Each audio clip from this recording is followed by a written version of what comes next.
चलिए जानते हैं यूपी की तमाम बड़ी खबरें।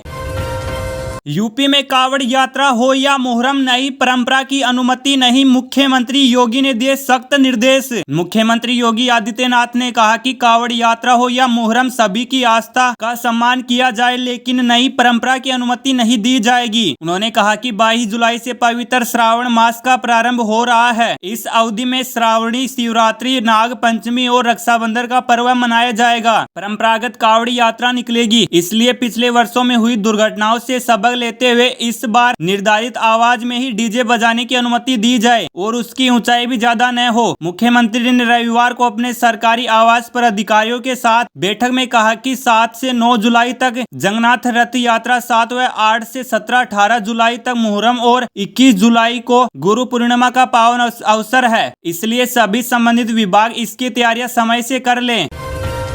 यूपी के गाजियाबाद में प्रॉपर्टी खरीदना होगा महंगा, प्रशासन के इस कदम से बढ़ेंगे दाम। उत्तर प्रदेश के गाजियाबाद में प्रॉपर्टी खरीदना अब महंगा होने जा रहा है। शहर की सीमा से लगे गांव और मुख्य मार्गों के दोनों जमीन के सर्किट रेट बढ़ने वाले हैं। इस संबंध में एसडीएम, तहसीलदार और राजस्व विभाग की टीम ने सर्वे शुरू कर दिया है। सर्किट रेट बढ़ाने से पहले अधिकारियों को सभी तैयारी करने के निर्देश दिए गए हैं। शहरों में रहे विस्तार के साथ अब जमीनों के दाम भी आसमान छू रहे हैं। धीरे धीरे प्रॉपर्टी से लेकर सभी चीजें खरीदना महंगा होता जा रहा है। ऐसे में अब गाजियाबाद में भी मकान और दुकान खरीदना महंगा होने वाला है। आपको बता दें कि लोग जमीन खरीदते समय स्टाम्प शुल्क सर्किट रेट के आधार पर देते हैं, लेकिन असल में जमीन कई गुना पैसे में खरीदते हैं। इसका बड़ा कारण पिछले कई सालों से सर्किट रेट में बढ़ोतरी न होने बताया जा रहा है।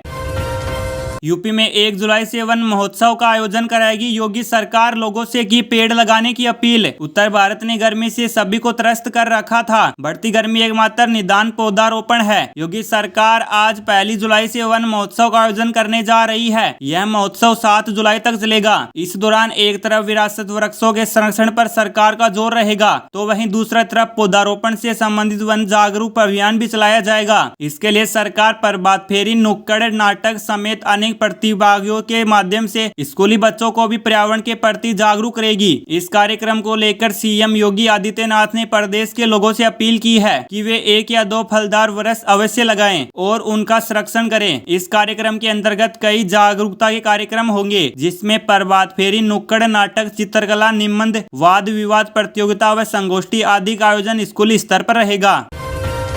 यूपी में पुरानी पेंशन कर्मचारियों के पास 31 अक्टूबर तक पेंशन विकल्प चुनने का मौका, सिर्फ इनको मिलेगा लाभ। प्रदेश सरकार के राज्य कर्मचारियों को पुरानी पेंशन चुनने का विकल्प 31 अक्टूबर 2024 तक दिया है। मंगलवार कैबिनेट ने 28 मार्च 2005 से पहले प्रकाशित विज्ञापन के आधार पर सरकारी नौकरी पाने वालों को पुरानी पेंशन स्कीम का विकल्प चुनने के अवसर के प्रस्ताव को मंजूर कर लिया था। इससे करीब 50,000 कर्मचारी लाभान्वित होंगे। यूपी सरकार ने 28 मार्च 2005 को यह प्रावधान किया था कि 1 अप्रैल 2005 या उसके बाद कार्यभार ग्रहण करने वाले कर्मचारी राष्ट्रीय पेंशन प्रणाली के दायरे में होंगे। यह प्रावधान राज्य सरकार के कार्मिक शासन के नियंत्रण वाली स्वास्थ्य शासी संस्थाओं और शासन से सहायता प्राप्त शिक्षण संस्थाओं के कर्मियों व शिक्षकों पर लागू किया गया। तमाम ऐसे शिक्षक और कार्मिक हैं जिनकी नियुक्ति 1 अप्रैल 2005 को या उसके बाद हुई, लेकिन सरकार का विज्ञापन 28 मार्च 2005 से पहले निकाला था।